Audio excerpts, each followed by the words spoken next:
The Subcommittee on Water, Wildlife, and Fisheries will come to order. Without objection, the chair is authorized to declare a recess of the subcommittee at any time. Good morning, everyone. I want to welcome our witnesses, members, and our guests in the audience to today's hearing. The subcommittee is meeting today in Redmond, Oregon for an oversight field hearing entitled, "It All Depends on Water, Examining Efforts to Improve and Protect Central Oregon's Water Supply." It's great to be in my home state of Oregon. While many of you know me, for those that don't, I'm Cliff Bentz, the chairman of the Subcommittee on Water, Wildlife, and Fisheries. I'm grateful to be joined today by several members who represent various regions. Therefore, I ask unanimous consent that the gentlewoman from Oregon and our host today, Mrs. Chavez-Dreamer, the gentleman from Washington, Mr. Newhouse, the gentlewoman from Utah, Ms. Malloy, be allowed to participate in today's hearing. Without objection, so ordered. I also ask unanimous consent that all other members' opening statements be made part of the hearing record if they are submitted in accordance with Committee Rule 3.0. Without objection, so ordered. Ladies and gentlemen, please stand and remove your hats for the presentation of the colors, playing of the national anthem. They will also lead us in the Pledge of Allegiance. The colors are presented by Cadets Sam Case, Tracy Stadler, Chloe Berkeley of the Redmond High School Marine Corps Junior ROTC Color Guard, commanded by Cadet First Lieutenant Simon Lavrieri. Please remain standing and silent until color guard is left the floor.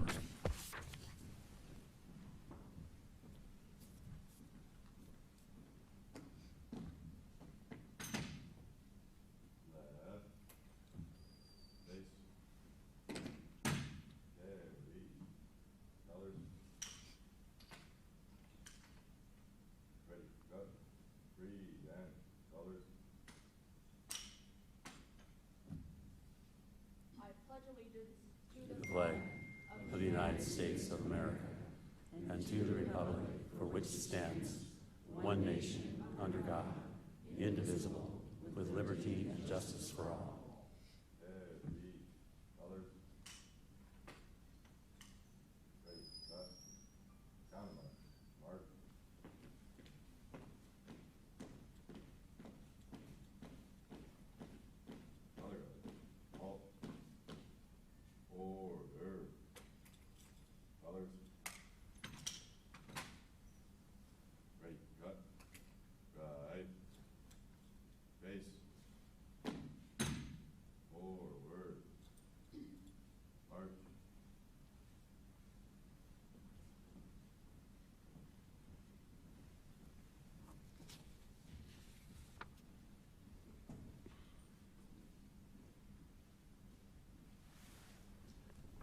Could you please recognize them with a round of applause?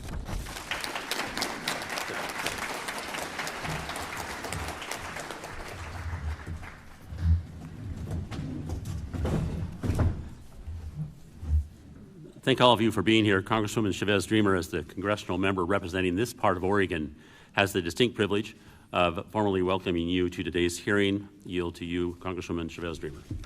Thank you, Chairman. Good morning. I cannot thank you enough for being here today. Thank you, Chairman, the Natural Resource Committee, all of our guests.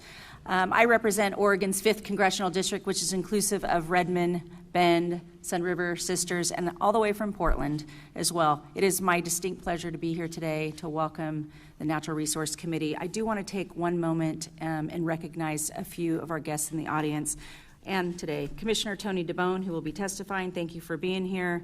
Commissioner Patty Adair is here as well, and Commissioner Phil Chang. So thank you for being here and participating. With that, I'll yield back. Thank you. As I am sure all of you know, arranging a field hearing is a lot of work. I want to call out, most of those that deserve recognition, because I may not know all of them, but the National Resource Committee staff is here from DC. I much appreciate their hard work. Our team of professional sound and communication folks have traveled out from Washington, D.C. to set up the sound and communication systems. They're the ones making sure that whatever we say here today, no matter how unwise or regrettable, is instantly available for all the world to see and hear. Remember, what you say you won't be able to take back. The address to enter on your cell phones if you wish to see this hearing online is naturalresources.house.gov, naturalresources.house.gov. Again, if you have folks that want to watch this online, have them go to naturalresources.house.gov. I also want to thank our law enforcement folks for being here. We deeply appreciate you taking the time to be with us, and that would be the Redmond Police and the Deschutes County Sheriff's Office. Finally, I want to thank the Deschutes County Fairgrounds for letting us use this beautiful facility. Let me point out that we welcome your written comments on issues that will be discussed in this meeting. The contact information, email, and mail addresses are available at the desk where you came in, or here if after the hearing if you want to send us your thoughts. Please let me point out that this is not a town hall meeting. It's a congressional hearing designed to provide information to members of Congress attending and to members of public present and those who are watching and listening online. The only people who will be speaking today are members of Congress and the witnesses you see in front of you on the stage. The witnesses will be recognized and asked to speak and shall do so without interruption. If a member of the audience has something to add, they may do so in writing and by sending their comments to us. We value those comments, so if you have some thoughts, and I hope you do during what you hear today, share them in writing with us. And to quote my friend and one of my predecessors, Congressman Bob Smith, anyone who chooses to interrupt without being recognized will not remain in this room very long. Hopefully we'll have a civilized discussion of these incredibly important issues. This is my 5th field hearing that this subcommittee has had since I became chair. It's the first time I've had the opportunity to hold a subcommittee hearing in my state. As nearly as we can tell, this is the first field hearing held by a Congressional House subcommittee in CD2 in about 20 years. It is a pleasure to be here, and I want to thank Congresswoman Lori Chavez-Dreamer and her staff for their help in arranging this field hearing and allowing us to do so in Congressional District 5. I'm also pleased to note that today's hearing is bipartisan, and that is because we have Congresswoman Val Hoyle joining us from Oregon's 4th Congressional District. Val and I served in the Oregon House together, so I know that she has an extensive background in forestry and water-related issues. Welcome, Congresswoman Hoyle. I now am going to ask each of the members to briefly introduce themselves and say what committees they're on and where they're from. Congresswoman Chavez-Dreamer. Thank you. Again, Lori Chavez-Dreamer, represent Oregon's 5th Congressional District. I serve on the Agriculture Committee. I serve on Transportation and Infrastructure and Education and Workforce and many of the subcommittees. And I am on the subcommittee on Forestry and Water through the Ag Committee. So this is very important to my district, very important to the state of Oregon. And I'm just grateful to be here and welcome my colleagues from across the country. Hi, I'm Congresswoman Val Hoyle. I represent Oregon's 4th Congressional District, which encompasses just over 17,000 square miles. Curry, Coos, the half of Douglas County that Representative Bentz does not represent, and Lane, Lincoln, and Benton counties. I'm very grateful to be here. I am on the Natural Resources Committee and on this subcommittee, so I felt like it's important to show up. Forestry and water issues are absolutely critical, and I want to thank everyone for being here today, and I'm looking forward to the discussion. Thank you, Chairman Bentz. My name is Dan Newhouse. I represent Washington's 4th Congressional District, which is just north of you. It's the central third of the state of Washington. I'm one of the few farmers in Congress. I'm very proud of that fact. The committees I sit on, I'm on appropriations, and on appropriations I have 3 subcommittees: Homeland Security, Energy and Water, and of course agriculture. I also sit on the Select Committee on China, a committee that has been put together to look at the threats that the Communist Chinese Party poses to the United States. I'm chairman of the Congressional Western Caucus, and so the issues that we focus on in the Western Caucus are very similar to what we're going to be talking about today, so I'm very excited to learn what's going on in the Deschutes River Basin. So thank you for having us today, and thanks for such a great turnout.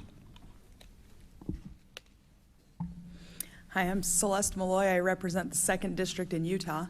I am on the Transportation and Infrastructure Committee with Lori Chavez-Dreamer, and I'm also on the Small Business Committee. My district in Utah is very dry and very natural resources dependent, so I'm excited to be here today, be part of this hearing, and I'm always excited when there's a field hearing and people get to watch Congress work in their own state, in their own district. So thank you for letting me be part of this today. Thank you. As I indicated before, I'm Cliff Bentz. I live in Ontario with my wife. We have 2 kids that we've successfully managed to move out of our home. But my background is in law and in water in particular, but lots of discussion in my law firm over how to manage to get people to work together, and I focused my last 10 years of practice on trying to resolve farm and ranch success and issues. So the discussions about how we come to agreement are normal for me. I also enjoy owning a 120-acre farm that is under the Owyhee Reservoir, and so I have a personal interest in how water is dealt with. And of course, my family, having grown up on a cattle ranch, three of my younger brothers are still involved in that space. I'm now going to recognize myself for an opening statement. Our purpose today is to hear about challenges facing Central Oregon when it comes to water, with a specific focus on jurisdiction, supply, access, and use. It used to be that the Oregon Water Resources Department, a state, not federal agency, had the final say about water. This was because water use was viewed pretty much as a local issue. Local control over water is a really good idea, but I can assure you use of water is no longer controlled by local people. Federal laws such as the ESA, Clean Water Act, NEPA, the Northwest Power Act, and federal court decisions such as the Winters case have pushed aside state laws, leaving executive branch bureaucrats and federal judges masters of our waters. Perhaps reversal of the Chevron case will change things, but federal laws now give the federal government significant, if not final authority, many times over how much and when we can use much of our water. But the final word over control of water does not have to be surrendered to agencies and judges. We are here because it's our belief that with your help and insight, we can develop legislation that returns at least some of the control over water to the state and the people who live here. But if we are to create legislation that addresses water issues, we need to know what has and what hasn't worked in your basin. It's been my observation over the past 30 years that although not perfect, the Deschutes community has usually found a way to deal with extremely difficult water allocation problems. Other basins have not been so fortunate. The Klamath comes to mind, Central Valley in California, the Colorado, the Rio Grande. In these places, we see never-ending multi-million-dollar litigation or severe damage to thousands of farm workers and farmers as their water is cut off, or never-ending uncertainty to when farmers' annual water allocation might be developed, or short-term fixes that usually take big heaps of federal money, a very expensive Band-Aid. To a certain extent, your basin has avoided these slow-moving water management disasters, so we look forward to hearing how you did it. Now, we don't expect our panel to provide instant solutions to the problems we may discuss, but I would ask that members describe the tools they have used to build consensus. Many issues will come up in this hearing, but here are several I hope the panel chooses to address. Additional water from the Deschutes Basin watershed. Your basin is the second largest watershed in Oregon, measuring 10,500 square miles in size. That's almost 7 million acres. 51% of that land is owned by the federal government. Many thousands of those federal acres are overgrown with forest understory, putting the forest, animals that live in it, land, communities, and water at risk. Thousands of trees per acre slurp up groundwater, releasing it into the air through transpiration. Is protection and perhaps even increasing your basin's water supply a path we can use to get back into the woods? Can we help tribes better use their political power to get back into the forest for restoration activities at scale? I am pleased that we have Bobby Brunoe of the Confederated Tribes of Warm Springs here today to address this possibility. Should people in communities whose ancestors were enticed by the government water storage policy to move into this basin when it was a desert be incentivized to reverse course as political winds change and government takes their water away? This basin is facing this issue head on, first of all by recognizing that farmers are being damaged by the ESA, and then by designing means of reducing and mitigating against that damage. Solutions include piping of canals, the HCP, drought relief support, and congressional involvement such as this hearing today. I am pleased that we have Dr. Trish Backsen, veterinarian, owner of Oregon Feed and Irrigation, and Jeff Larkin of Jeff Larkin Realty here with us to discuss the solutions and problems that water demand, drought, and the ESA have brought about. What new tools are available to address water supply and allocation? Will artificial intelligence play a part? I'm sure that it will, not the least in the area of water modeling, adjusting water delivery, and helping identify new sustainable sources of water. But an obvious opportunity for the use of AI is applying it to sorting out the myriad of water trading and exchange opportunities, which lie buried in the complexities of intra-district mapping, difference in water delivery timing, diversion locations, water right priorities, and on and on. Figuring this out using district personnel would take literally forever, but with AI, it could take seconds. And we cannot forget the new satellite and software technology that exists to identify areas amenable to aquifer recharge. Machines which can penetrate some 1,200 feet into the ground using magnetic resonance technology can now pinpoint places on the ground where water could be absorbed. Or use of similar new systems to identify areas of forest most likely to produce more runoff if restored to normal tree numbers. Happily, we have Mr. Pat Gaylord of David Evans and Associates with us today to address some of these opportunities. Finally, let me mention groundwater, an issue the federal government, with very good reason, has stayed away from for years. But that's changed. And part of that change is based on an abject failure of the federal government to recognize that as federal laws, such as the ESA, took surface water away, there would be an immediate and totally foreseeable shift to groundwater. And the link between groundwater and surface water, variable though as to time, is becoming more clearly understood. It's this connection that the federal government is using to force the state of Oregon to regulate groundwater.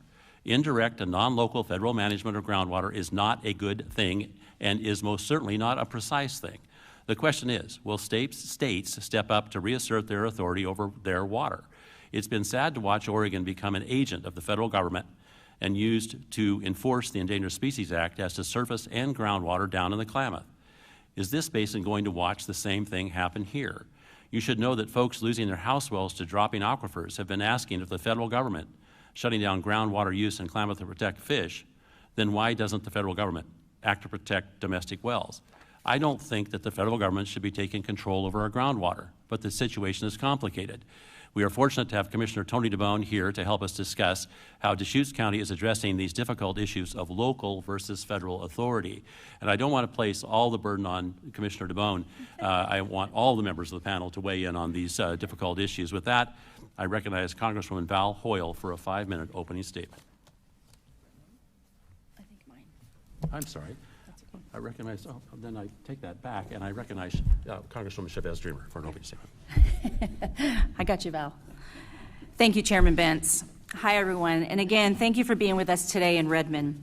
I just want to start out by saying thank you to the Chairman for bringing the Water, Wildlife, and Fisheries Subcommittee to Deschutes County to spotlight this area and the good work you all are doing.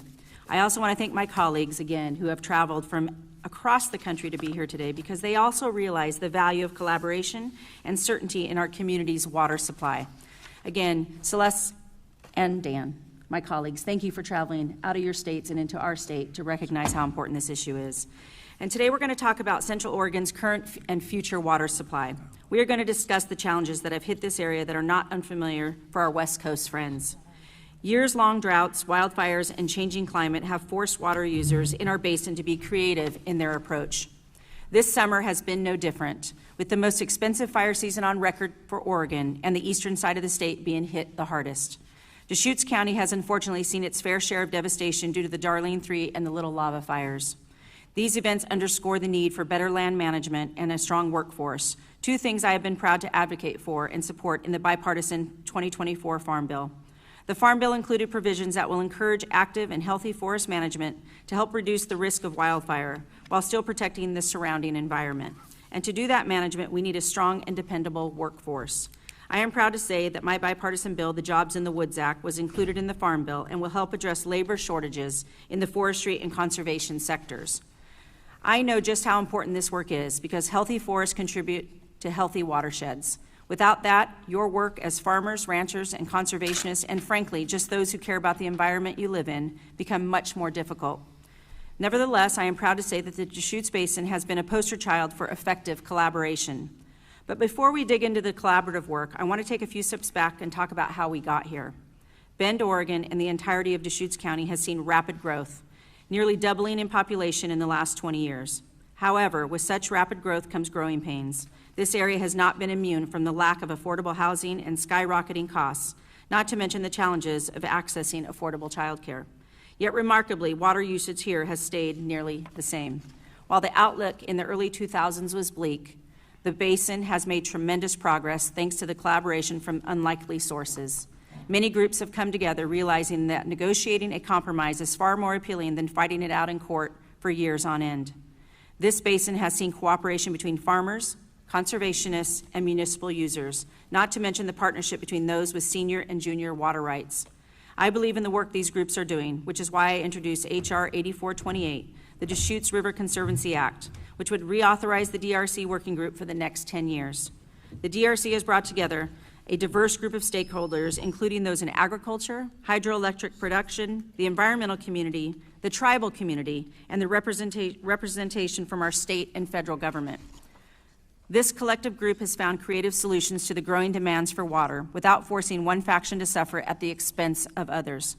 I have also been very supportive of PL 566 program that has resulted in millions of dollars being granted to the irrigation districts here to fund the canal piping projects. As a result, nearly 25 miles of irrigation canals have been piped, conserving nearly 15,000 acre-feet of water annually. However, there is plenty of work to be done. We will hear more about some of this work from our witnesses as well. I also want to give credit to our local governments. The cities, Redmond and Bend, have been creative in this challenge by incentivizing residents to reduce unnecessary water usage in the lawns and promoting drought-tolerant vegetation instead.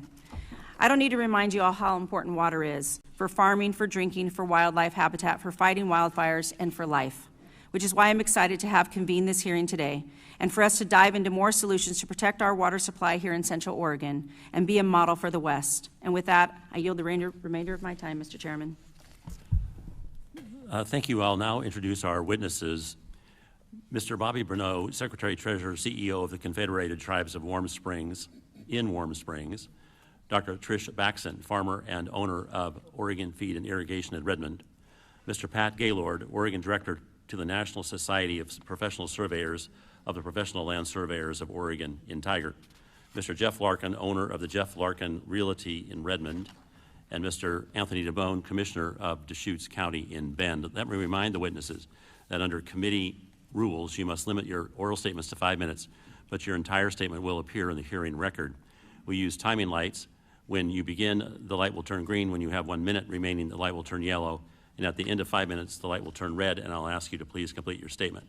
I will also allow all witnesses to testify before members ask their questions. I now recognize Mr. Brunoe for 5 minutes. Thank you, Congressman. Itaktikado, that means good morning in our Wasco language, so thank you all for having me here today to speak. I'm Bobby Brunoe, Secretary-Treasurer, CEO for the Confederated Tribes of Warm Springs. I wanted to go through a couple different things with everyone today, and one first is who the Confederated Tribes of Warm Springs is. Confederated Tribes of Warm Springs is a tribe made up of 3 tribes: Warm Springs Tribe, the Wasco Tribe, and the Paiute Tribe. We have a treaty of 1855 signed on June 25th, and it reserved rights for the tribes to fish, hunt, gather our cultural foods, and to pasture livestock on unclaimed lands. It also defines where some of these areas are. We ceded lands to the U.S. government, 10 million acres, which takes in most of this basin, Deschutes Basin, all of the Hood River Basin, and all of the John Day Basin. So it's a very large area that we have reserved rights. Important word there is reserved rights. So that's the tribes. We come from the Columbia River. Celilo Falls, which is now underwater from the Dalles Dam, is our homeland is the Columbia River, up and down the Columbia River. So that's where we come from. So a little bit about the tribes and who we are and where we come from. A bit of our culture, there's gifts that the Creator gave us, and those gifts are in order. The number one gift the Creator gave to us, and these are gifts that we are to take care of and always look after forever, is water. Water is the number one gift, and a lot of this discussion today and forum today is about water and why it's important to all of us. And it's something that you'll hear me talk more about as I'm going through my talk here. So that's number one gift. Second gift are the wildlife, all the deer and the elk, the animals that the Creator gave to us.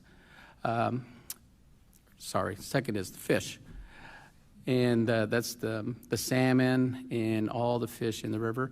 Third is the deer and the wildlife.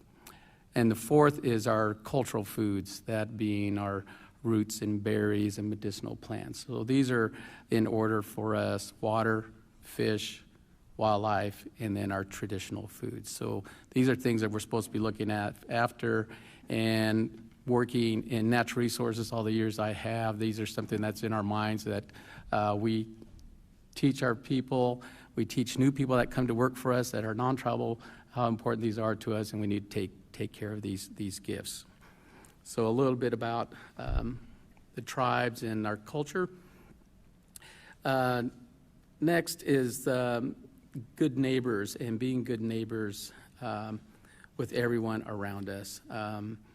The tribes, we're going to be here forever, and so are all our neighbors. So we need to work together and come with good solutions as we work through these challenging times, and with climate change and with the water concerns, and trying to balance these with all of our communities around us.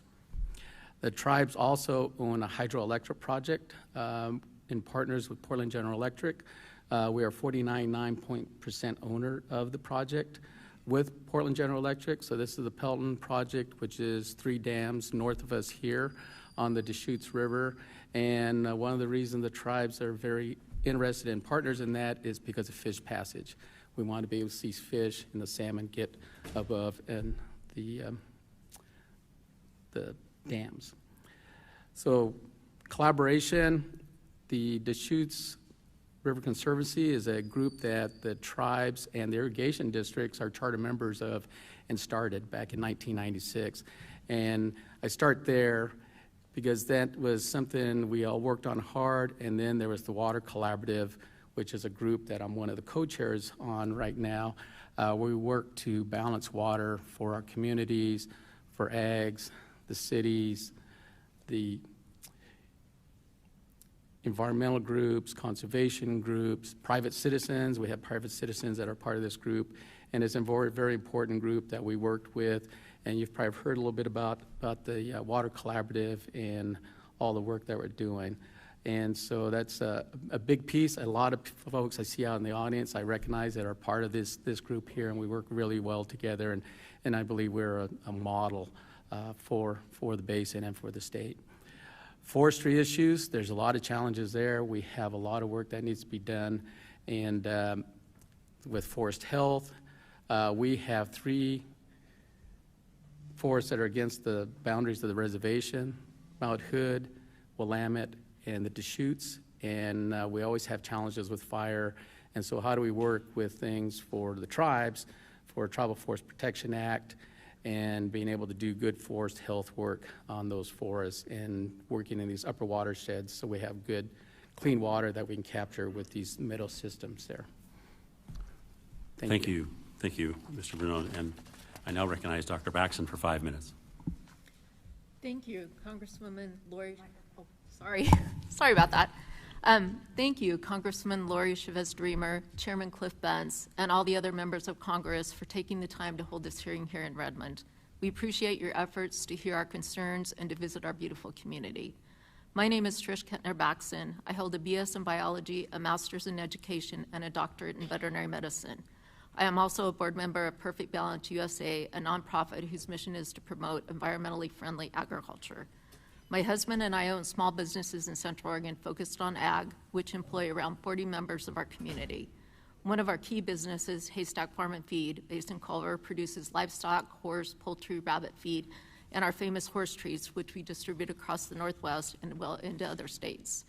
In addition, we farm approximately 1,200 acres in Jefferson County and run a retail store in Redmond, Oregon, where we offer ag irrigation products, livestock feed, and pet supplies. I have also been a veterinarian for over 30 years. Small businesses have faced significant challenges over the past few years. Agricultural businesses in our region have been especially hard hit. Rising costs for essentials like labor, fuel, seed, fertilizer, and herbicides have placed an enormous strain on our operations. On top of that, we've been grappling with a severe water shortage due to prolonged drought and complicated by issues that have occurred from the Oregon spotted frog. Many farms are being forced out of business due to these combined pressures. Property values are plummeting, and generational farms are becoming extinct. We have a unique growing environment in Central Oregon, producing a variety of seed and specialty crops vital to both local and global ag. Our region is responsible for producing most of the world's carrot seed, and one local farm is the second largest producer of wildflower seed in the United States. This wildflower seed is important because it attracts the monarch butterflies, a species likely to be added to the endangered species list soon. The water shortage impact on Central Oregon farms has been devastating. We're receiving only half of our traditional allotment where we are. Also, due to the requirements of the Deschutes Basin Habitat Conservation Plan, the amount of irrigation water we receive will continue to incrementally decrease in the coming years. Of the 1,200 acres we farm, we are only able to harvest crops on around 400 to 600 acres, depending on the crop and the year. Yet we still must pay full water delivery charges regardless of how little water we receive. The goal of all the resources provided for piping is to mitigate that decline, but there's no guarantee it will all happen in a timely manner. Another significant challenge we face is weed management. Uncontrolled weeds present a serious fire hazard to surrounding properties, and plus they're just ugly. Last summer, we had to spray our non-planted fields with herbicides over 4 times. Unfortunately, herbicides can seep into the ground and potentially contaminate the groundwater. Additionally, planted fields are valuable for converting CO2 to oxygen, but weeds are not.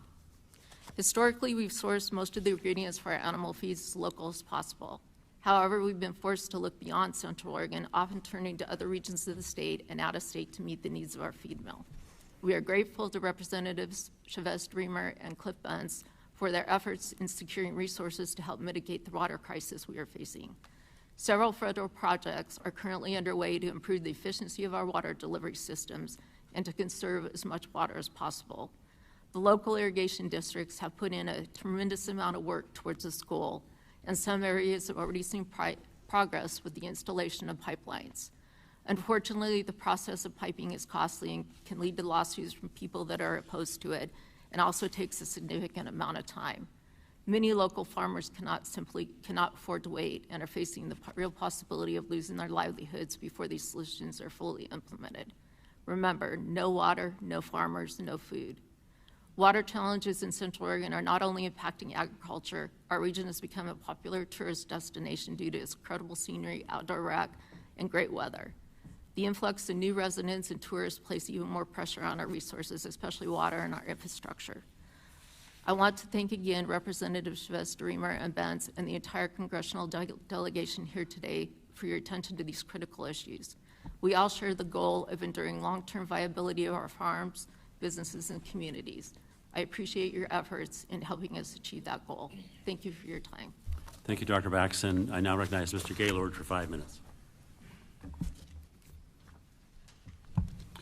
Good morning, Chair Bentz, Congresswoman Hoyle, members of the subcommittee, and my Congressman Chavez Dreamer. Thank you, Chair Bentz, for holding today's hearing and for recognizing the major role that land surveying plays in collecting data for good stewardship decisions.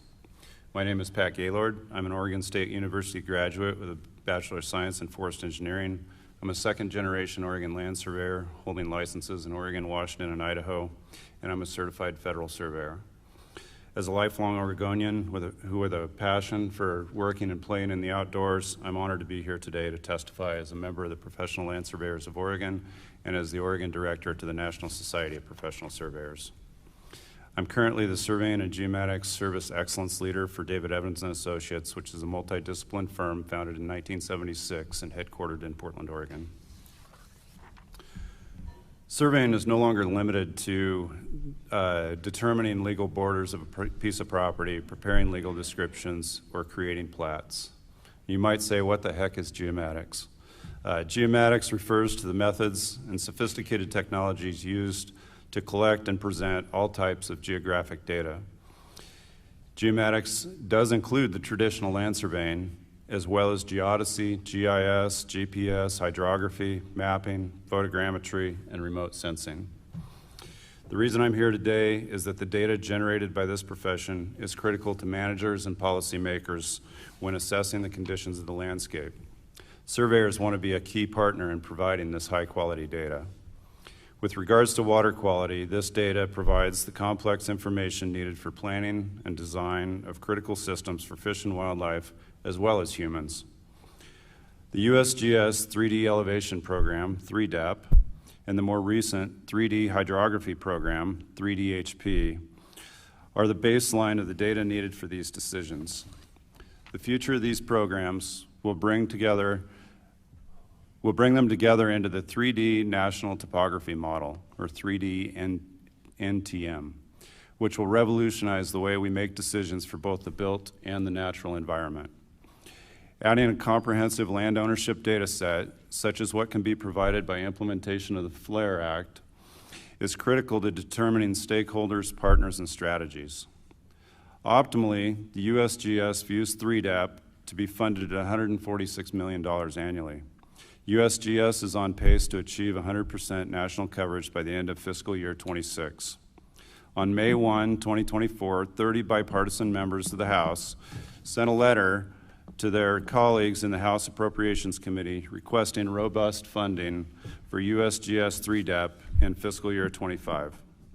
Among those co-signing this letter were Representatives Lori Chavez-DeRemer and Val Hoyle, Chairman Bruce Westerson, and 5 fellow committee members. On May 15th, the Senate companion letter to the Senate Appropriations Committee was co-signed by 11 bipartisan offices, including our Senator Ron Wyden.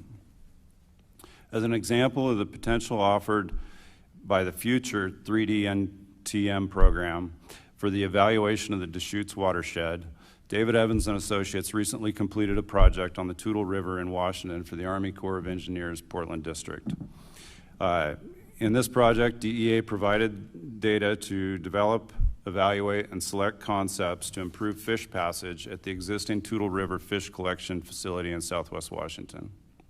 In the absence of a data set like the 3D NTM, DEA designed the acquisition program to meet the needs of the project for modeling, oversaw the collection of bathymetric data, upland data, and aerial LiDAR data to represent the present-day conditions from which a comprehensive model was generated.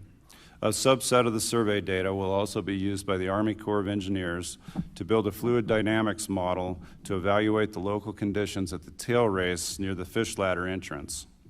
The resulting data set created by DEA closely mirrors that image found on the Department of Interior website, highlighting the future 3D NTM program and the value it brings. In conclusion, Mr. Chairman, I'd like to thank you for the opportunity to share our views, and we look forward to working with the subcommittee to continue to build on our past success and further improve and protect Oregon's water resources. Thank you. Thank you, Mr. Gaylord. I now recognize Mr. Larkin for 5 minutes. Chairman Benz, Congresswoman Chavez-DeRemer, members of the subcommittee. My name is Jeff Larkin. I'm an owner-operator of Jeff Larkin Realty, Larkin Valley Ranch, which is a direct-to-the-consumer beef and lamb operation, and owner of a farm and ranch development company here in Central Oregon. Also serve on the board of directors for the Central Oregon Irrigation District. COID is a founding member of the Deschutes Basin Board of Control that represents 8 irrigation districts in Central Oregon, and I'm also representing that group here today. Thank you for the opportunity to testify before the subcommittee today and share my views about opportunities to manage our natural resources to allow farming and ranching, recreation and tourism, healthy eco and wildlife so we can thrive together in our region. First and foremost, I would like to thank Congresswoman Chavez-DeRemer for bringing this important hearing to these and other congressional leaders on agricultural and natural resources issues out to Redmond. Thank you all for making the trip out to Central Oregon. Chairman Bentz, we certainly appreciate your continued leadership on this subcommittee as well. As a third-generation cattle rancher, realtor, and ag developer, I firsthand how serious farmers and ranchers in the Deschutes Basin take their stewardship of the land and of the water. We understand the need to ensure agriculture so Central Oregon can survive in a rapidly changing environment. My family and others in the region continue to respond to a host of challenges, including droughts, urban growth, new environmental requirements, and many others, by adapting our operations to apply water more efficiently and developing new markets with our livestock. All this innovation helps the ag sector remain viable and continue to feed our nation. But the recent years of drought also reminded us that the value of agriculture is ultimately linked to water, plain and simple. This value, of course, includes the direct production of food and fiber, but it doesn't end there. It is also embedded in the value of the land and provides a lot of indirect value, as outlined in my written testimony in more detail. That is why COID and other DBBC members are working daily to implement projects that improve supply and restore confidence in our long-term viability of the irrigation in the basin. To accomplish this, DBBC and our partners in the basin have embraced a collaborative approach to solving major water and natural resource management challenges. Sticking together hasn't always been easy, but the trust built between stakeholders at the local level over the past decade and a solid plan to achieve results that work together for agriculture, the environment, and other interests have helped avoid recent droughts from derailing our long-term plans. At the heart of our plan is irrigation modernization that will reduce water losses and free up additional water for use on farm and to meet in-stream flow targets. These efforts are largely centered around piping, pressurizing, and automating open canals. We actually brought a section of pipe that you can see outside to get a sense of the scale of the infrastructure. Since 2015, the DBBC members have piped over 25 miles of canal, which has saved up to 15,000 acre-feet per year. Once all of the planned piping projects are completed, an additional nearly 80,000 acre-feet per year savings is to be expected. To put that in perspective, that equates to about half of Wickiup Reservoir's capacity. With these infrastructure improvements, while these infrastructure improvements produce multiple benefits, they don't come cheap. The Deschutes Basin will need over $1 billion in infrastructure investment to make this vision a reality. And the urgency of completing this infrastructure can't be overstated.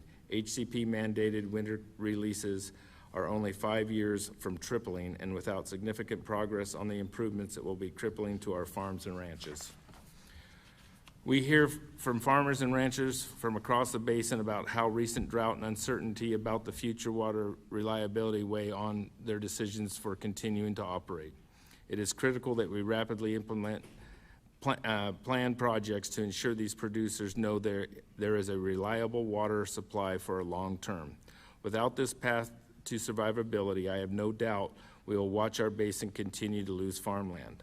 The effect of such a loss will take an economic, cultural, and environmental toll on the basin.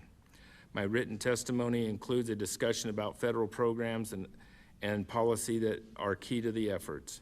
As I conclude, I would like to thank again Congresswoman Chavez-Dreamer for her support of these programs and for being such an important voice to Central Oregon irrigated agriculture. On the House Agricultural Committee, keep fighting the good fight and let us know how we can help. Thanks again for allowing me to testify here today at the hearing and for all those taking the time to be here. I look forward to answering any questions you have. Thank you, Mr. Larkin. I now recognize Commissioner DeBone for 5 minutes.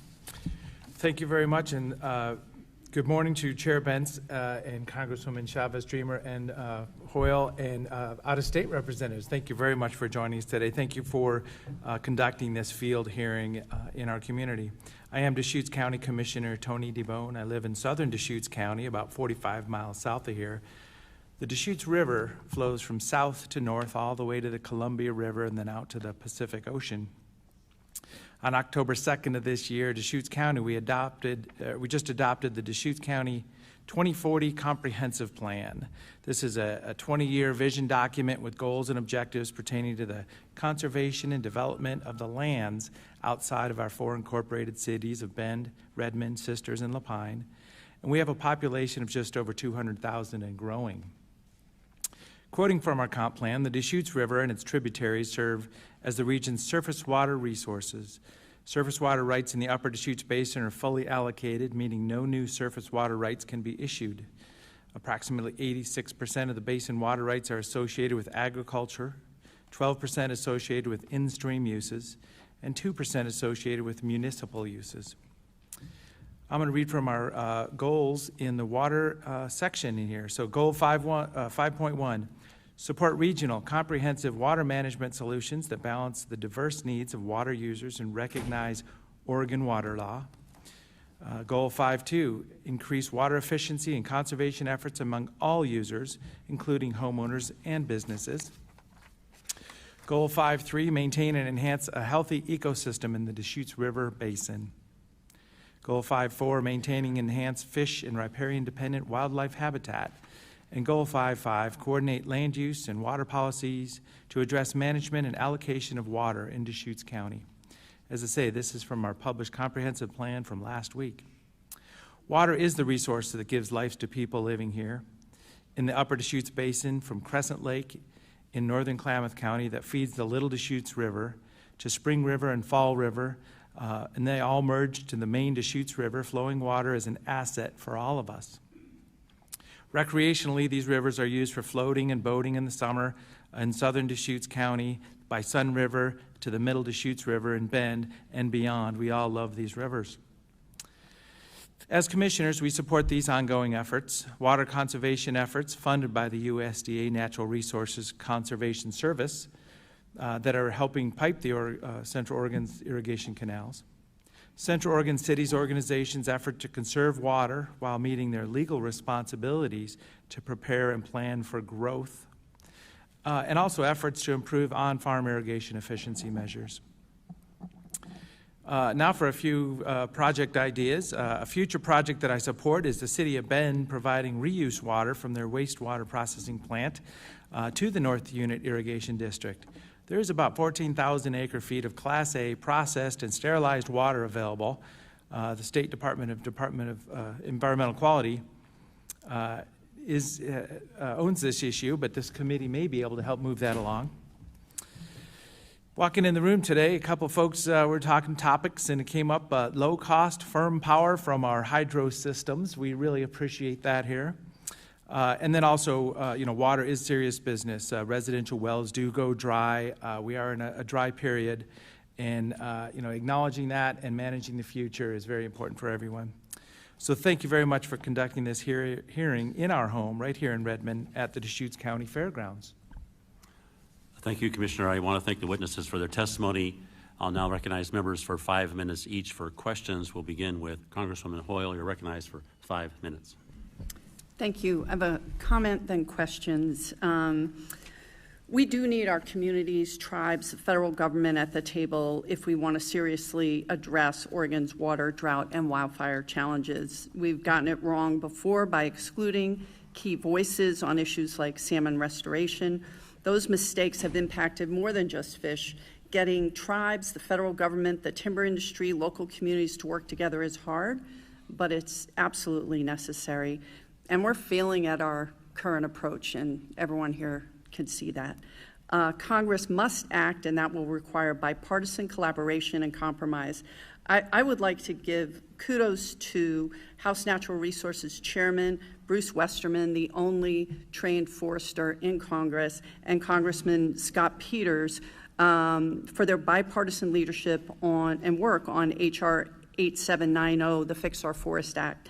I voted no on that because, well, as you know, my mother always said, no money, no mission, and there was no funding attached to it. So I am pushing for a final wildfire package to include more tools for federal land managers, tribes, states, and the firefighters who are doing the difficult work to make permanent the increase in wildland firefighter pay so we don't lose 30 to 50% of our wildland firefighters before our next fire season. This year, wildfires burned 7.8 million acres across the country. 1.49 million acres were burned in my district, and a lot of the rest was burned in Representative Bentz's district. Before I went to D.C. this whole summer, I would pack my to-go bag in case we were evacuated while I was gone. So this is personal, and I will work with our senators, I've already talked to them, and my Republican and Democratic colleagues to get that bill passed with funding so that we can make that happen. We need the resources to turn collaboration into action, and the federal government needs to step up to provide that support. But one of the things I want to work on in my next term is tribal co-management of our forests. For millennia, our Native American tribes have figured out how to get it right, and in 115 years of fire suppression and various land management decisions, we now have forests that will burn with hotter and drier conditions. So with that, I guess my question would be to Mr. Brunoe. How is tribal forest management different from federal forest management? I mean, I know you could talk about that all day, and how can we bring your success onto our federal lands? Thank you for the question. As I mentioned in my opening remarks about, we have 3 different national forests along our boundaries, the Deschutes, the Willamette, and the Mount Hood. And there's a stark difference between when you look at the boundaries and the work that we've done for forestry on our side of the boundary versus on the other side of the boundary on the national forest. We actively manage our forest. We do a lot of fuels reduction work as much as possible with the minimal funding that we receive. And we also are looking at what's happening with disease. We do not have any wilderness areas on our reservation. We have places that we call conditional use areas that are special places, but if there is a issue or a problem there, such as there's been a wildland fire, we go and treat it after the fire. If there's a bug outbreak in those areas, we will go treat it. It's not part of our commercial-based forest, but that's one of the difference between us and the Forest Service on how we do work.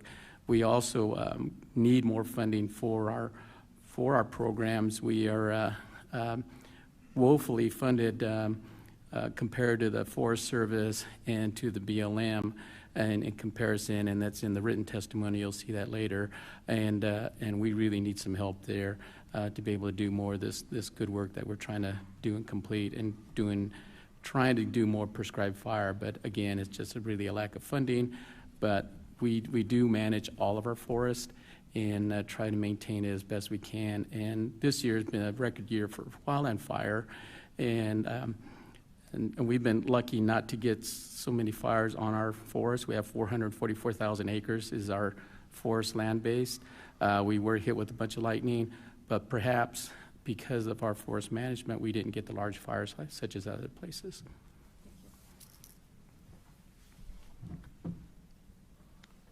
You yield back. I yield back. Thank you. Chair recognizes Congressman Newhouse for 5 minutes. Thank you, Chairman Bentz, Congresswoman Chavez-DeRemer. Also like to thank our witnesses today for sharing with us your perspectives on this very important topic. As I said in my opening introduction, I'm chairman of the Congressional Western Caucus, and one of the goals of the caucus is to bring members of Congress out to the real world throughout the country.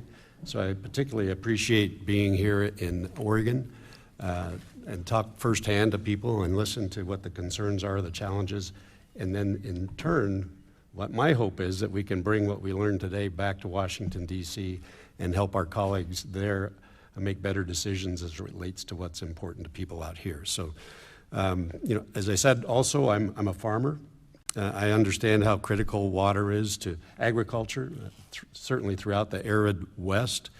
It would be, it's not without challenges to make sure people get the adequate water that they need. One of those challenges surrounds the impact on our watersheds. And Val, Ms. Hoyle talked about forest fires. Those disastrous fires that occur, it seems, with more intensity and more regularity every year, we have got to address. If we don't properly manage our forests, then we're only hurting the species that we supposedly are aiming to recover. And certainly our water communities rely on us doing so. I believe public and private partnerships are critical to species recovery, delivering water to farmers and promoting that forest health to have a balanced ecosystem and productive agricultural communities. It's so important that we work together to face these issues, and that's why I want to truly applaud what's happening in the Deschutes River Basin. Someone used the term model for what's going on here, and I think that's absolutely true. I live in the Yakima River Basin, and we we see a similar kind of relationship that has been built between all of those people that are interested in the river. I see it in the Columbia River Basin as well, people working together to achieve important goals. All of these projects are absolutely critical to the communities that they serve, and that's why this is such a great opportunity to hear from people, from these witnesses, and so that we can understand better how to conserve water, not just here, but in other areas throughout the West. So thank you. One of my priorities in Congress has been to advance reforms to the Endangered Species Act, something that for over 50 years, in my humble opinion, cannot show a very track record of something that we can be proud of. If we truly want to save endangered species, then we need to get more serious about that. But recently, Chairman of the committee, Mr. Westerman, and I and others, I believe Mr. Bentz was part of this, we introduced legislation to reform the ESA.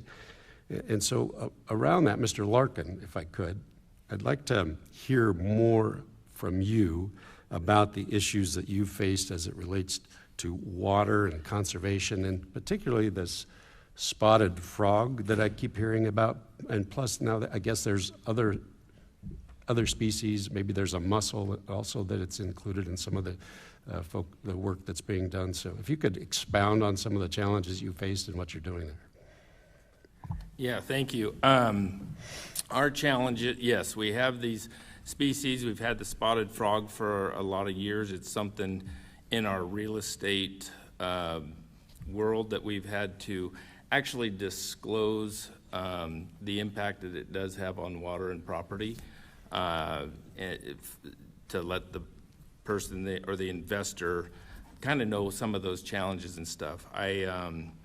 There's other species that are coming up that I don't know a whole lot about at this point and stuff, but as far as what we do as operators, we work continuously to get more innovative with our irrigation programs and being able to stretch our water, become more efficient.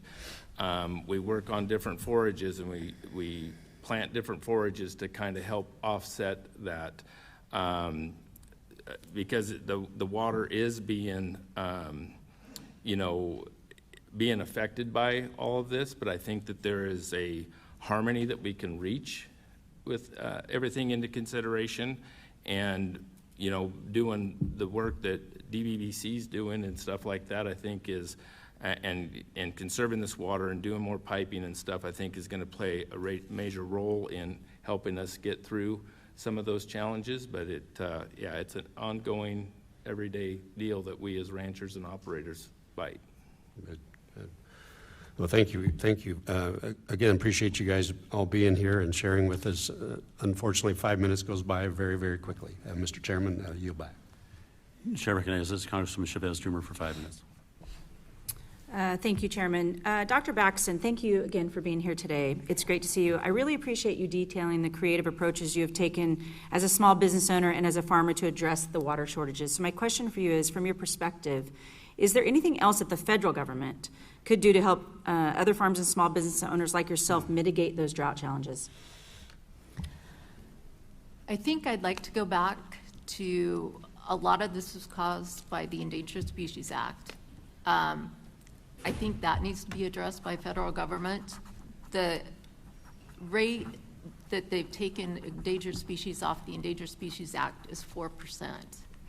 If I had that kind of success rate in my practice treating animals, I wouldn't be practicing very long. So it's something that needs to be reformed. I agree with the collaboration that's going on with the, Deschutes Basin stuff. We have sent multiple FOIA requests to Fish and Wildlife, who's supposed to manage the recovery plan for the Oregon spotted frog. What we've gotten back is they've done pretty much nothing. The water districts are giving them $150,000 per year. They should be up to around $600,000.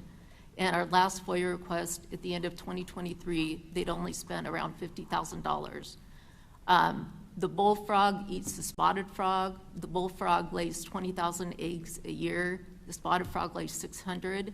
So unless you remove the invasive species, the spotted frog, no matter how much water it has, it's not going to make any difference because you're increasing the habitat for the bullfrog that's this big and munches every life stage of the spotted frog.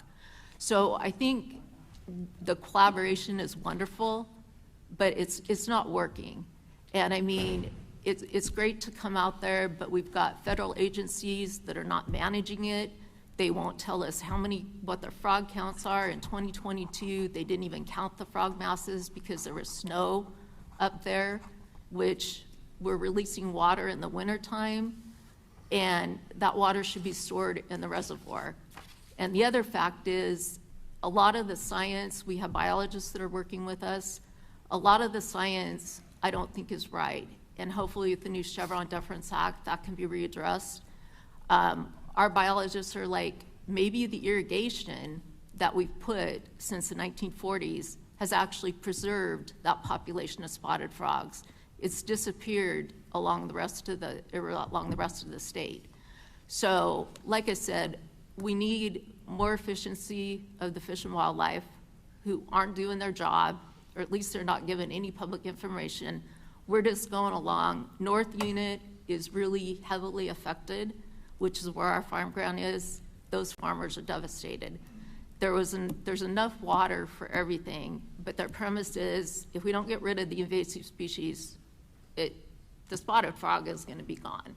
Thank you. Thank you, Dr. Backsen. Mr. Larkin, in your testimony, you mentioned that the important indirect benefits of protecting irrigated agriculture in the basin, including the ability of homeowners to find affordable wildfire insurance. And we've heard that a lot across the West, which I know is becoming increasingly challenging. Can you expand just a little bit about the challenges you're seeing with the availability of insurance and how the presence of irrigation plays in that issue? Yes, thank you. So one of the things that we've been seeing in the real estate world is with the wildfires and the devastating losses that have been out there, there has been a lot of insurance companies that have just made insurance astronomical if they are going to cover it. Many insurances are denying coverage. You can have insurance as a property owner, and if you sell your property, there's no guarantee that that same insurance company is going to carry it on with the new ownership. So we are actually making it a contingency on sale right now on these lands. The sale is contingent upon buyer being able to find suitable insurance that makes sense to them for that property, and if not, the sale does not go through. I also think that with the urban sprawl and stuff like that, we need to keep a buffer around our cities and areas there, because that's where our fire protection is with that irrigated land. And if we let that go between that and the insurance companies and stuff, the whole fire that is basically its own economy right now in some ways. It is just taking things over, and it's going to devastate and shut us all down completely and just run costs through the roof, and it's going to put out the people that are growing food for the world and stuff like that out of business. Well, thank you, Mr. Larkin. Unfortunately, my time's expired. For the rest of my questions, I'll yield back. Just to let everybody know, we're going to have a second round of questions, so not too much whining, please, about too little time. I'm sorry. I'm moving now to Congresswoman Wolay for 5 minutes. Thank you, Mr. Chairman. I'll try to refrain from whining, and now I won't speak at double speed because I know I have a second round. At the beginning of this hearing, Chairman Bentz said local control over water is a good idea, and I wrote that down because I agree. I represent a very dry district and a very dry state, and we can see instinctively that Mr. Brunoe's correct, that water is one of the best gifts our Creator has given us, and we've got to make sure that we're using it as wisely as we possibly can. I know everybody in the West is feeling that. To that end, I introduced the Water Rights Protection Act to make it clear that states have control over water rights, and federal agencies can't require co-ownership of water rights as a condition of federal permits. And that's something that we've had issues with in Utah with both livestock grazing and ski resorts. So that's one of the things we're doing in Congress to help. Commissioner DeBone, I spent the early part of my career at NRCS doing conservation projects, and then I had another career before this one as a deputy county attorney where I represented the county in natural resources matters, and I appreciate the work that counties do to manage natural resources while also protecting the health, safety, and welfare of their residents.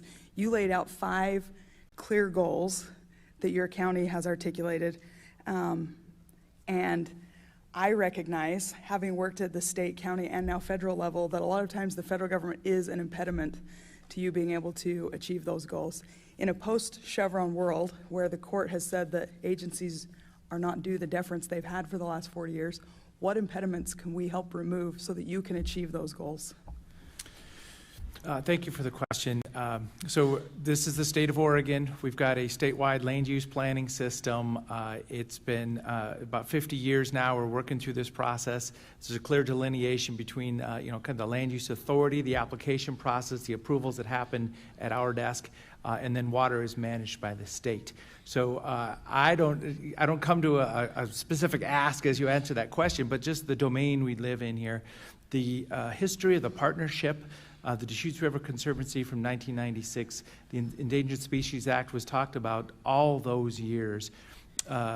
It's very important to know that water comes and goes. We're in a dry spell right now, and as I say, I was talking to Representative Hoyle, and I think someday there'll be a wet spell, and we'll be floating. But I mean, it's not right now, obviously. Exactly.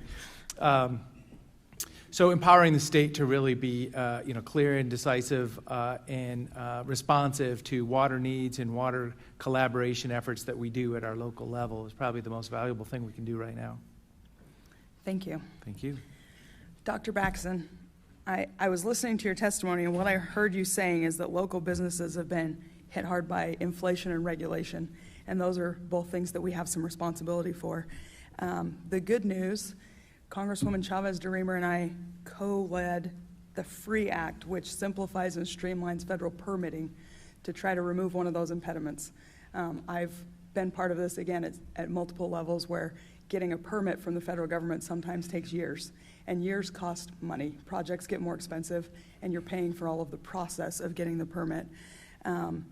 But again, same question. In a post-Chevron world, regulations need to be simplified, and collaboration shouldn't be a detriment. What impediments would you like to see us removing to make it so that small businesses can thrive in Oregon? I think that's a great start, and I appreciate that you guys have introduced that act. I think other, regulations, there's a lot of state regulations, a lot of local regulations and stuff that is hard when you're a small business, but I applaud that you guys are introducing that. We have a serious shortage of workers out there, of employees. It's very hard to find. Every business owner that I talk with has the same problem. People are kind of trading employees, and everyone's going out and headhunting and like, oh, you're great, you want to come to work. So that's a really frustrating thing, and I don't know where we go with that. How do we get people back into the workforce? But I think a lot of people have left. So those are a lot of our big challenges. Other than, I think those are kind of the main challenges, regulations and labor, in my opinion. Thank you. I'll just say quickly as my time expires, it has been my experience that when federal regulation gets too onerous, local regulation starts to mimic it. So if we can streamline the federal regulation, even though we have no jurisdiction over state and local regulation, it will probably also help ease that burden. And with that, Mr. Chairman, I yield back. Thank you, Congresswoman Malloy. So I recognize myself for 5 minutes.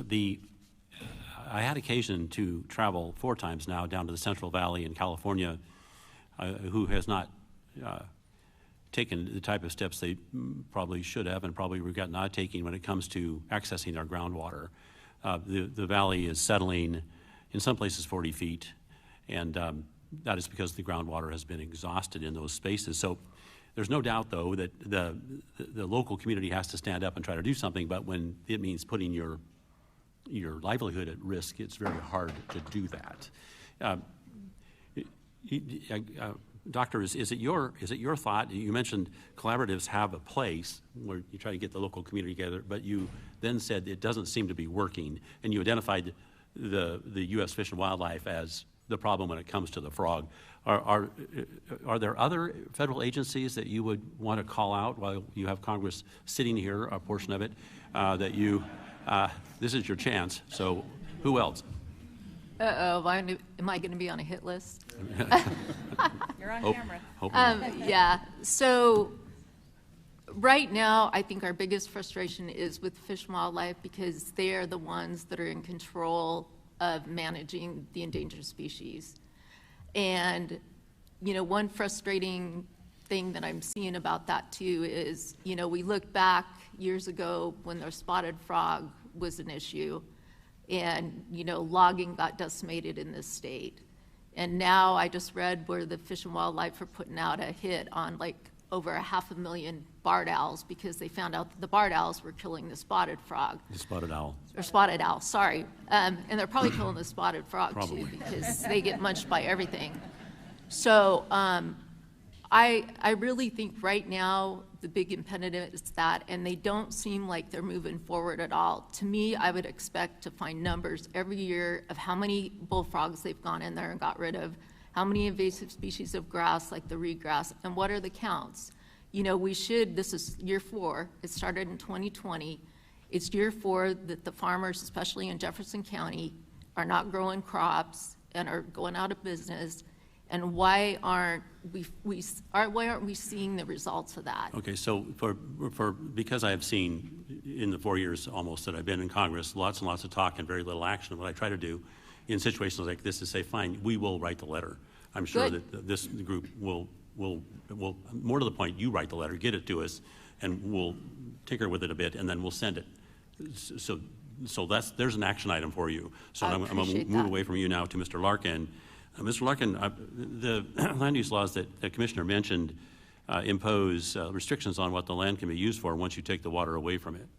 There's no sudden thing that happens when your water disappears that suddenly you can subdivide, because the land use laws still apply.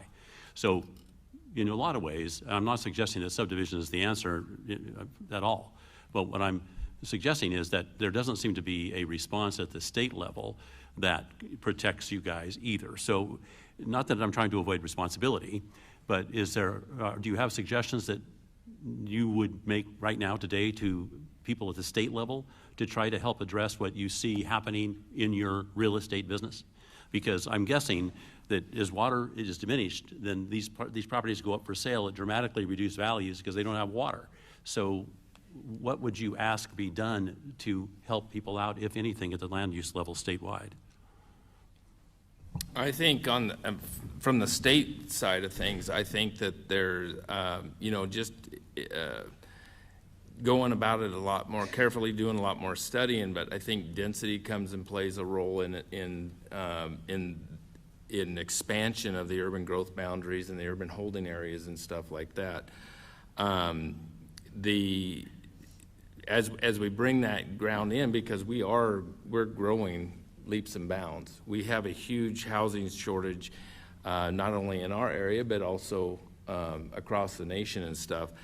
And I think they need to free up some more options with some of these rural properties, because not everybody wants to live on a 4,000 square foot lot in town. And so, they start out with the tight densities, and then they go out and make the bigger lots and stuff. And I think that there just needs to be a lot more thought and study on that to best represent all sectors of the population for that, and not make sure that we don't lose our water, that we have other places to go put that water for the land that we had to sacrifice for that.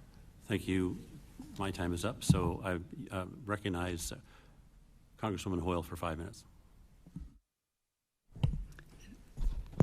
Thank you, Chair Bentz.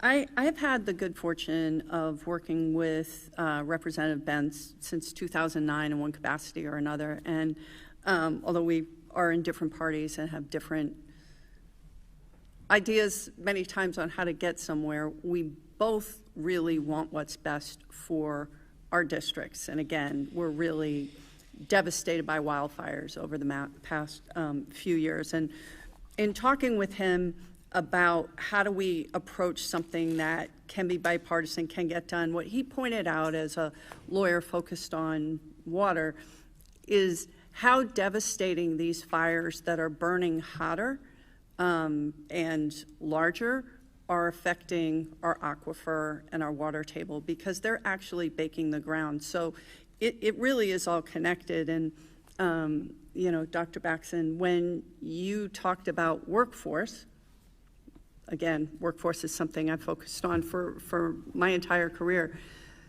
One of the largest issues in getting workforce is that we don't have the housing. I know everywhere in my district, it's mostly 0.5% vacancy or less, right? Eugene has 1.6%. That's the most. I think you're similar right here in Deschutes County.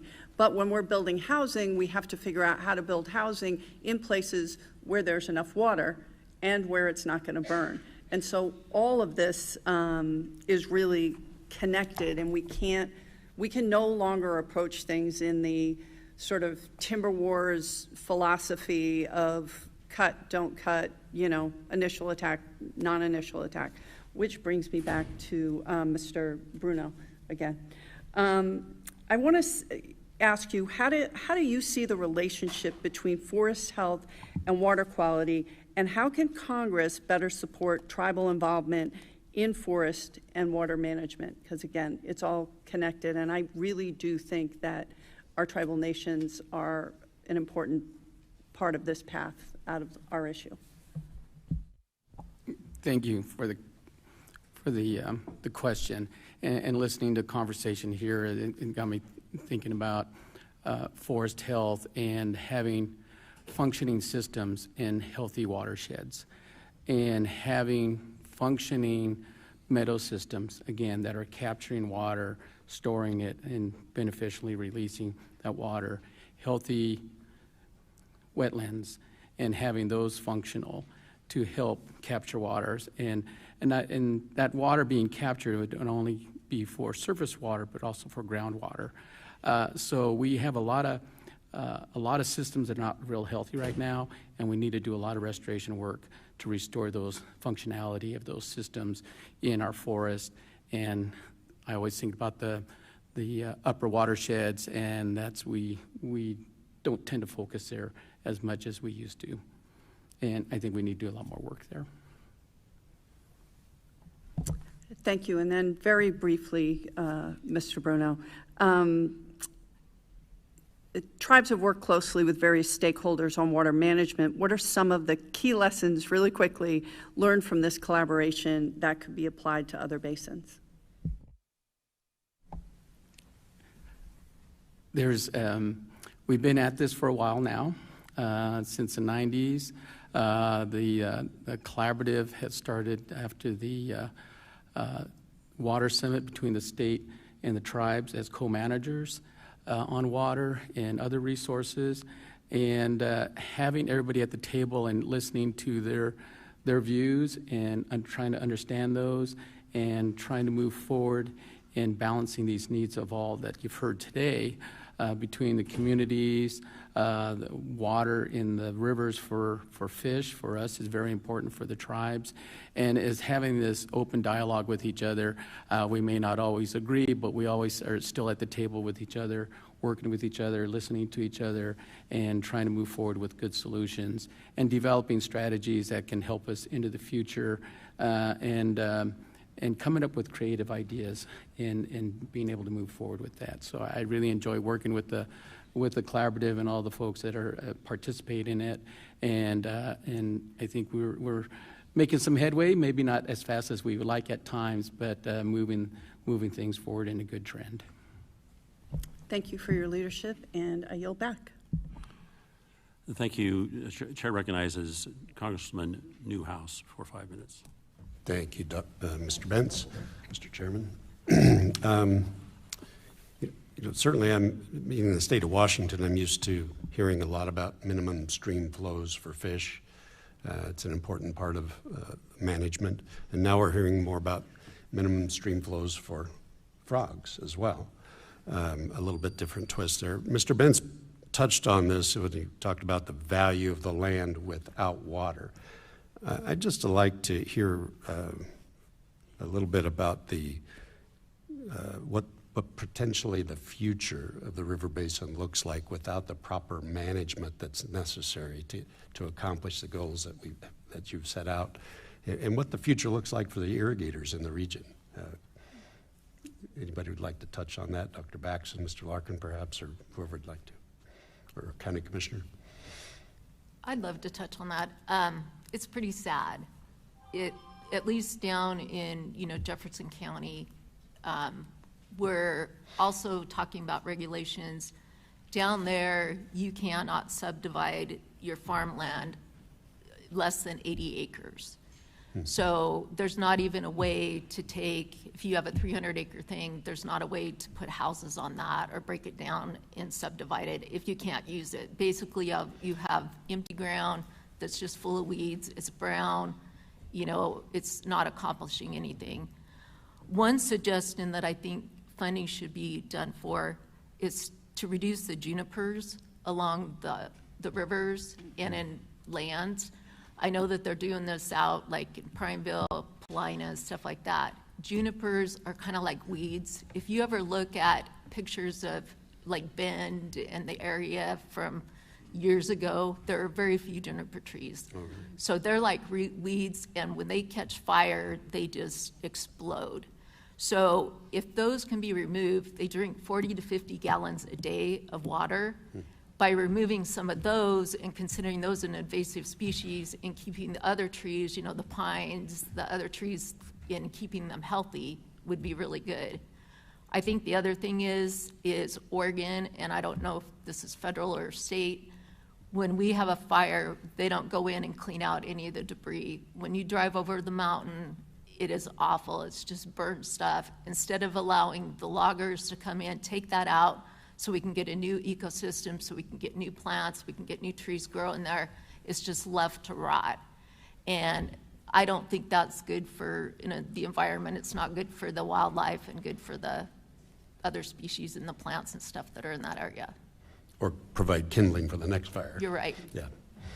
I wanted to, certainly a lot of the conversation, what we've heard, celebrates the collaboration, and rightfully so. This area should be applauded for people working together of diverse interest. I wanted to hear a bit of a reaction to Mr. Bentz's point that he made about further federal control. I'm a proponent of local control is best, and I just would like to hear some reaction to federal control over groundwater. And for some reason, Mr. Brunoe, I'm thinking of you when some of the comments you made meant a lot to me, that listening to some of the similar situations that we face in Washington. But if you'd like to react to that potential federal control that could grow. Thank you. I have not thought about groundwater with federal control that much. When you say that, it makes me think about our water settlement agreement. The tribes, we have a water settlement agreement that we have for all the water on our lands and bordering our lands, and which includes groundwater. But also makes me think about our trustee, and our trustee is the federal government to look out for these resources for us, and that being water, the fish, the wildlife, all these natural resources that are very important to us.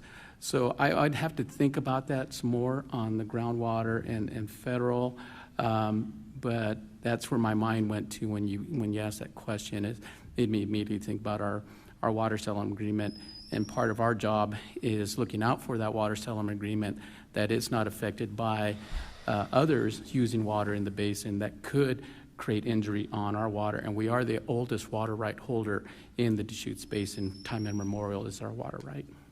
Okay, thank you. Those on the ground, those local, to me, always seem to have a better opportunity to make the better decisions than somebody that's not even been here before. So that would be my reaction to that kind of a potential future. But thank you very much, Mr. Bentz. I yield back. Thank you. Congresswoman Chavez-Dreamer, you're recognized for 5 minutes. Thank you, Mr. Chairman. Mr. Gaylord, in your testimony, you share the science behind the geomatic data that you collect in your practice. Can you tell us a little bit more what happens with the data when you compile it? Who analyzes it? Who's primarily receiving it and interpreting it? And then how does your work fit into what these concerns are? And do all that in just a few minutes. No problem. The programs that I mentioned, 3DEP and the 3DHP and such, are housed with U.S. Geological Survey. So that data is collected. The purpose of 3DEP was to get all of the data sets in the U.S. through the different federal agencies onto one standard and one measurement standard so that it was consistent and could be shared between the different federal agencies. So currently that's housed there. As we discuss who manages it, who analyzes it, excuse me, Chairman Bentz mentioned the use of AI. As we look at the watersheds and using these tools that are available with that data, analyzing it with reduced snowfall to know if our systems are in the right place for the future and where that water is going and things like that is important. Surveyors have a role in that to continue to collect the data and help manage that, but the scientists, of course, will be the ones to analyze the water aspect of it. Thank you. Mr. Brunoe, you highlighted many different collaborative projects that the tribe's engaged in, whether it's with PGE, the Deschutes Basin Water Collaborative, or the DRC.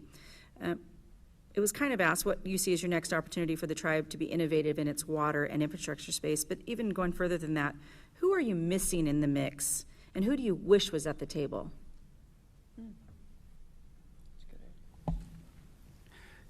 Good question. We have been working very closely, as you've heard, with all our neighbors here in the basin.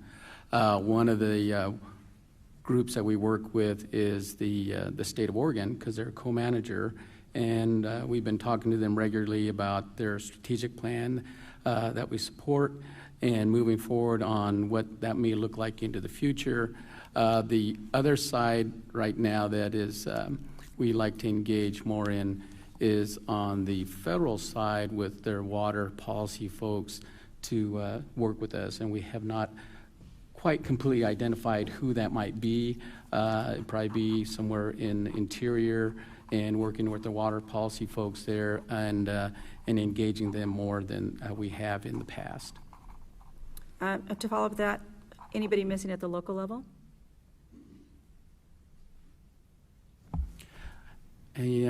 I think we have a lot of folks in that local level. I think we're pretty good. I'm looking out here at the crowd, and I actually know most of the folks that are in the audience here. So well, that's good to know for us when we go back, that yes. We know that we have the right people at the table. Dr. Backsen, you kind of mentioned, and it was talked about the fuel load that's left on the ground once there's a wildfire, and we see that, and we can't get in to remove that. I've spent a lot of time on the Conservative Climate Caucus Climate Solutions Fund talking about investment in resources for energy, right? We talk about wood product energy and the biomass and the biochar and what we can do with that fuel load that's there and how we can put it into the life cycle and not let it go to waste. So I'm glad you brought that up. It's not often talked about. We often talk about energy from all sectors, but we don't talk about it in the fuel load, and we can use that and have different ancillary businesses who are right here that we can start to focus on that. So it's something that's always on my mind, how we can use that, but we have to be able to get in there, and that's one of the agencies that we'll be focusing on and paying attention to. Let us have access to the roads, to the forests, once those fires hit, so that we can remove that fuel load and continue down the road. So I don't have any further questions. I'm going to stop whining and look at that. I'm going to give you back 51 seconds. I yield back my time, Mr. Chair. It's appreciated. Congresswoman Malloy, you're recognized for 5 minutes. Thank you. Mr. Larkin, I didn't get to you during the last round, but I do have questions for you. So you're here partially representing the local livestock industry. And I represent a lot of cattle ranchers and sheep producers who use federal resources as an integral part of their small businesses and to provide a commodity that there is a demand for. I also have experience with habitat conservation plans and water scarcity plans and the collaboration that happens around those. We have threatened desert tortoises in my district and specifically in the county where I was a deputy county attorney. And a lot of times when we're talking water or endangered species or other resources, agriculture gets overlooked in these conversations and doesn't always get the credit it deserves for having been part of the solutions for couple hundred years in the West with getting more efficient and learning to use resources that are not usable for other things to produce food, feed, fiber. And right now, a lot of the livestock industry that's been so important in shaping the West is struggling to survive. So my question, I have two questions for you, the same one I've asked everybody else and then an additional one. What impediments do we need to remove at the federal level to keep livestock production alive? And what federal programs are working to help your industry?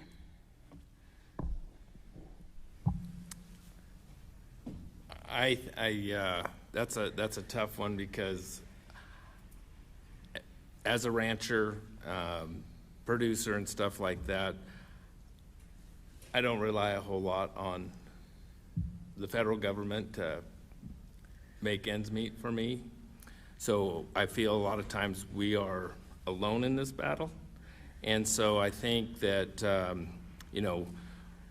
we talked earlier about the endangered species and things like that. We're an endangered species.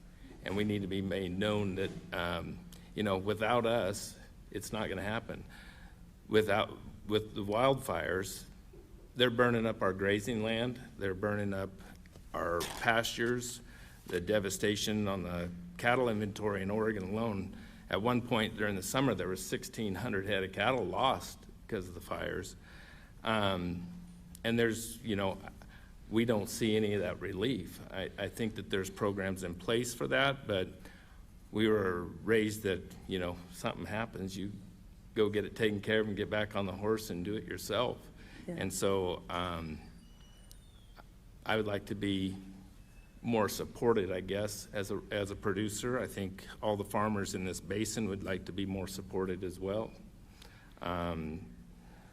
But it's tough, and I think that a lot of people that make their living off of the land that we have in here feel alone a lot of the time. I can see that, and I think one of the reasons it's so important that we do things like this, and I appreciate Chairman Bentz bringing us here, is that I can see in my district, I can hear in your voice that you do feel alone, and representative government should be here, hearing from you and responding to you.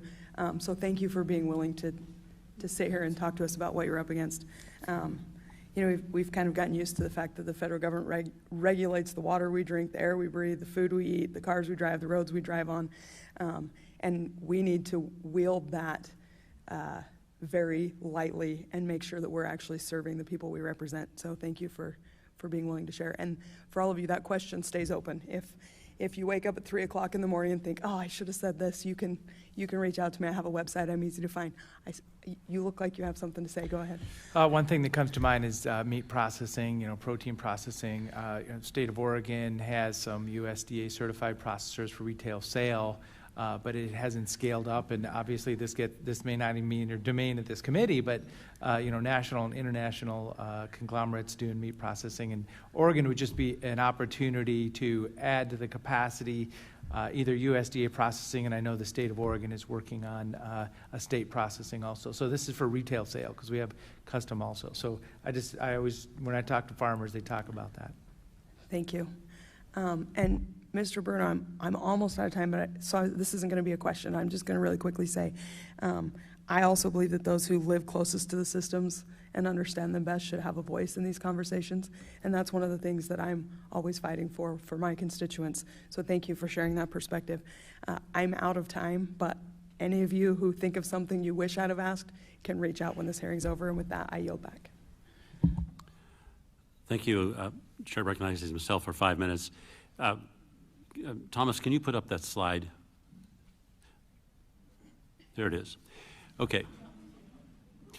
There's a river. That's the Deschutes filled with water and a whole bunch of people floating on it.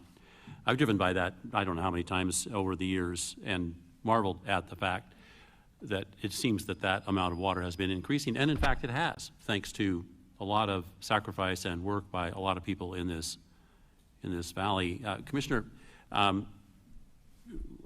in your opinion, or perhaps to your knowledge, how are those folks that are floating down the river paying for the stored water that they might be floating upon? And when I say this, I don't want the answer to be, well, they're paying income tax, because ranchers and farmers are paying the same thing, okay? So that doesn't absolve suddenly them as responsibility, because those who have water rights are actually paying O&M fees. Are those folks paying O&M fees, and if they're not, should they? So I don't know offhand that there's any direct benefit financially for all that recreational activity. One thing that comes to mind is the Wickiup Reservoir. Wickiup was built in, I think, in the 50s, and that's a federal project that put this whole system in place that allows the winter storage for that summertime flow. Deschutes River has historical average flow before that also, but yeah, it is utilized to its maximum. Other than transient room tax fees or transportation or rental fees, there's no kind of feedback to the state or the federal at that point. Yes, what I'm getting at is that there is definitely a cost that the ranchers and farmers are paying by virtue of not having water that you thought they had. That water is now, we're looking at it, it's right there, people are floating on it.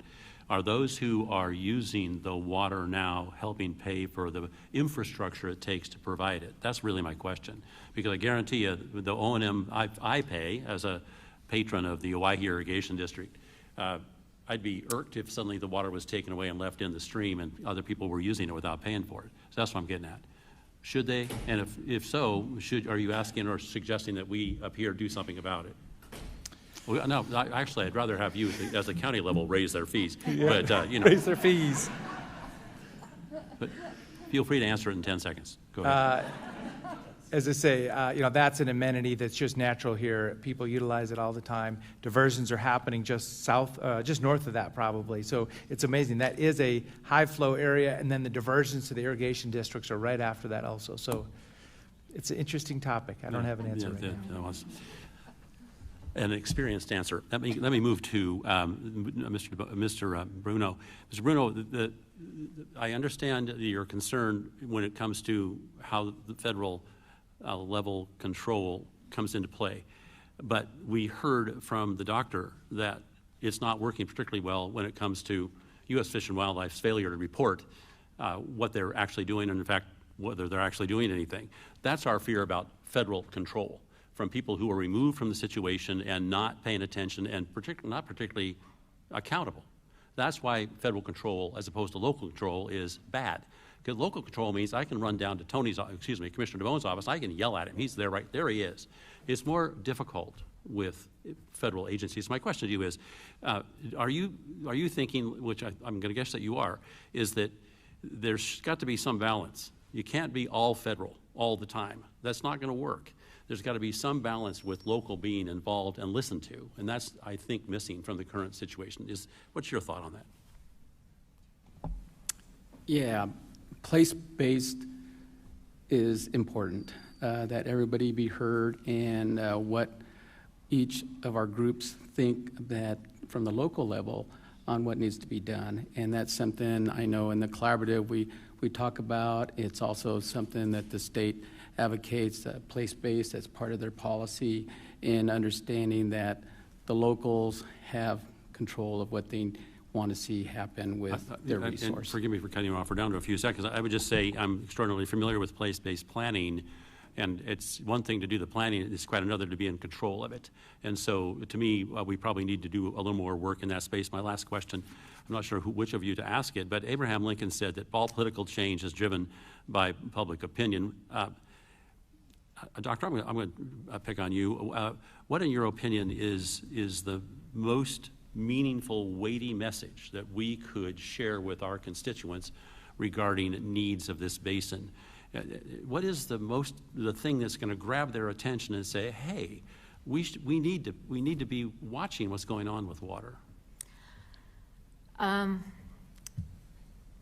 That's a tough one, but I think mainly the shortage that the farmers are having, because like I said before, there's enough water there.